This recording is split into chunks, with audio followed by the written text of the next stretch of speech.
You stand fast. Everyone else, go. Now. You know, Ryback, this does look delicious. It smells like a lard omelet. I put up with a lot of your shit. Just because the captain likes your cooking. Is that right? You like that?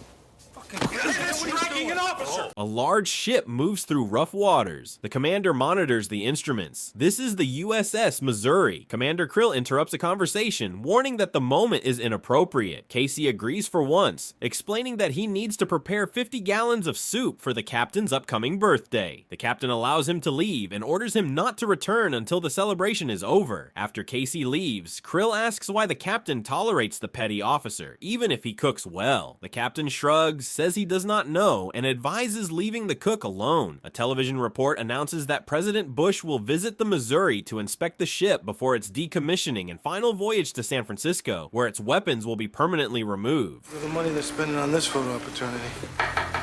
As a helicopter approaches, Krill storms into the galley and orders all the cooks except Casey to go up to the upper deck. You stand fast.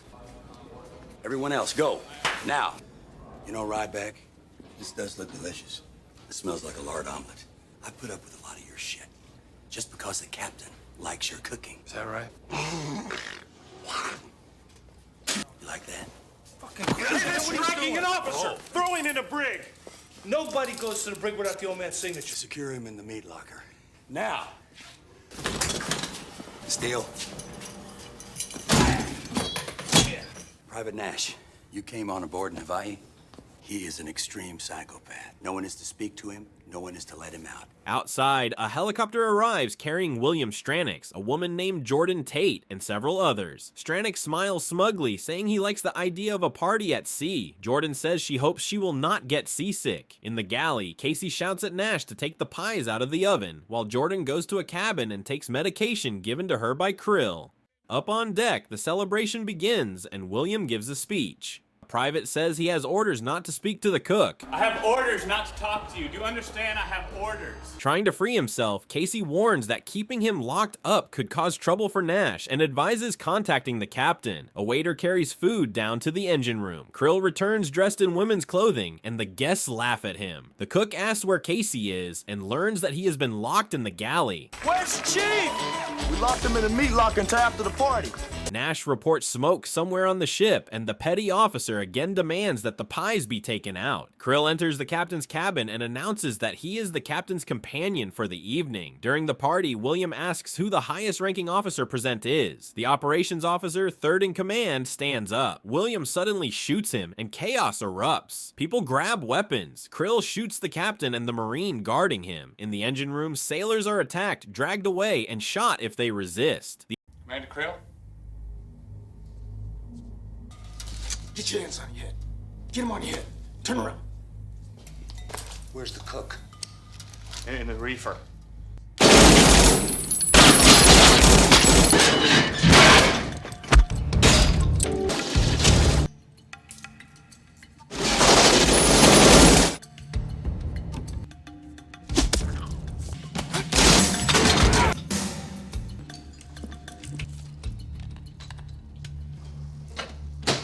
Bates asks why William is doing all this. 6 months ago, your boy Tom Breaker canceled Operation Cleopatra, and shortly thereafter, 2 young men from Langley showed up in Miami, tried to cancel me. Below deck, the hijackers rip out structural beams and throw them overboard. Casey watches this from beneath the wreckage. He moves toward the main deck and finds several bodies of dead sailors and Marines. A huge cake is pushed aside, music starts playing, and a dancing Jordan appears. All right, who are you and what are you doing here? My name is Jordan Tate. I was hired to jump out of the cake. This guy gave me these pills and I don't know what happened and I guess I fell asleep. What kind of babbling bullshit is this? And my agents told me that I was just gonna come and jump out of the cake. On board, William arranges a rendezvous with a submarine. One of his men reports that 2 comrades are missing. Krill admits he warned them and that they should have sent more troops. Casey hides Jordan in a locker and tells her to stay silent. She begs to go with him. He says that if she goes, she must be invisible, and promises to arm her if things get worse. Man that did this is a professional. He wouldn't be on this battleship if it wasn't for me. He's a cook, plain and simple. This is not the work of a cook. He's good with cooking knives. Cooking knives. He got lucky. My professional opinion, he is a military reject in command of a galley. Get in!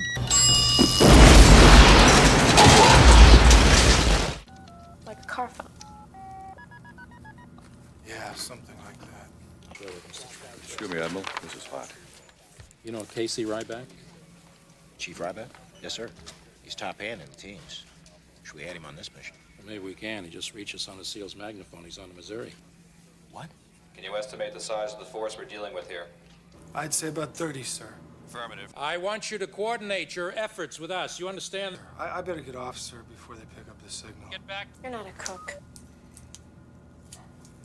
Yeah, well... Casey tells her to hide while he moves toward the helicopter where the mercenaries are gathered. The mercenaries spot him and open fire. He throws a cable aside, jumps overboard, and the helicopter explodes. Someone finds Jordan. At that moment, Casey returns, kills several attackers, rescues her, and they run back inside. There, they set more traps. When the pursuers approach, a hatch explodes. William complains that the cook is an uncontrollable problem, and Krill says he has a plan. There is a fire sprinkler system in the compartment where they are being held. Hit a button, it starts to flood. In a short time, they'll all drown. Ryback will kill himself trying to save them. Spit. You're a maniac. Drown your own crew. They never liked me anyway. The sailors who had been locked up are glad to see Casey. The former Navy SEAL explains the situation and arms them. The hijackers detect a supposed power surge and realize that the weapons system will be disabled in about 30 minutes. Meanwhile, the hijackers begin transferring the Tomahawk missiles to the submarine. Jordan helps Casey dismantle grenades and other munitions to build an improvised bomb. Casey swims from the Missouri to the submarine. During the swim, he is spotted and comes under fire. He keeps moving despite the gunfire. He is struck by the anchor, but reaches the target, plants the explosives, and detonates them. Wounded, he swims back. Just as one of the enemies raises his weapon to finish him off, Jordan shoots the attacker. The leader and his aide learn that the submarine can no longer dive. Krill says he will fix it. Casey reaches the Combat Information Center, but encounters William. The criminal remarks that it has been a long time since their last meeting. Casey addresses him as Sir. The leader escorts him along, explaining how he sabotaged the launch system so the Tomahawks cannot be stopped. He claims he has the key, but the lock is broken. His words waver between arrogance and madness. Casey attacks. The two fight with knives in a brutal close-quarter struggle. Both are skilled, but the former Navy SEAL gains the upper hand. William stumbles, and Casey grabs the key. Outside, an FA-18 destroys a Tomahawk missile. Wanna go swimming? I got a Zodiac here and some sea rays. You know, a little umbrella. We did it, Case. I'll go with you. Finally, the ship arrives in San Francisco. The surviving crew members line up and honor the memory of the fallen.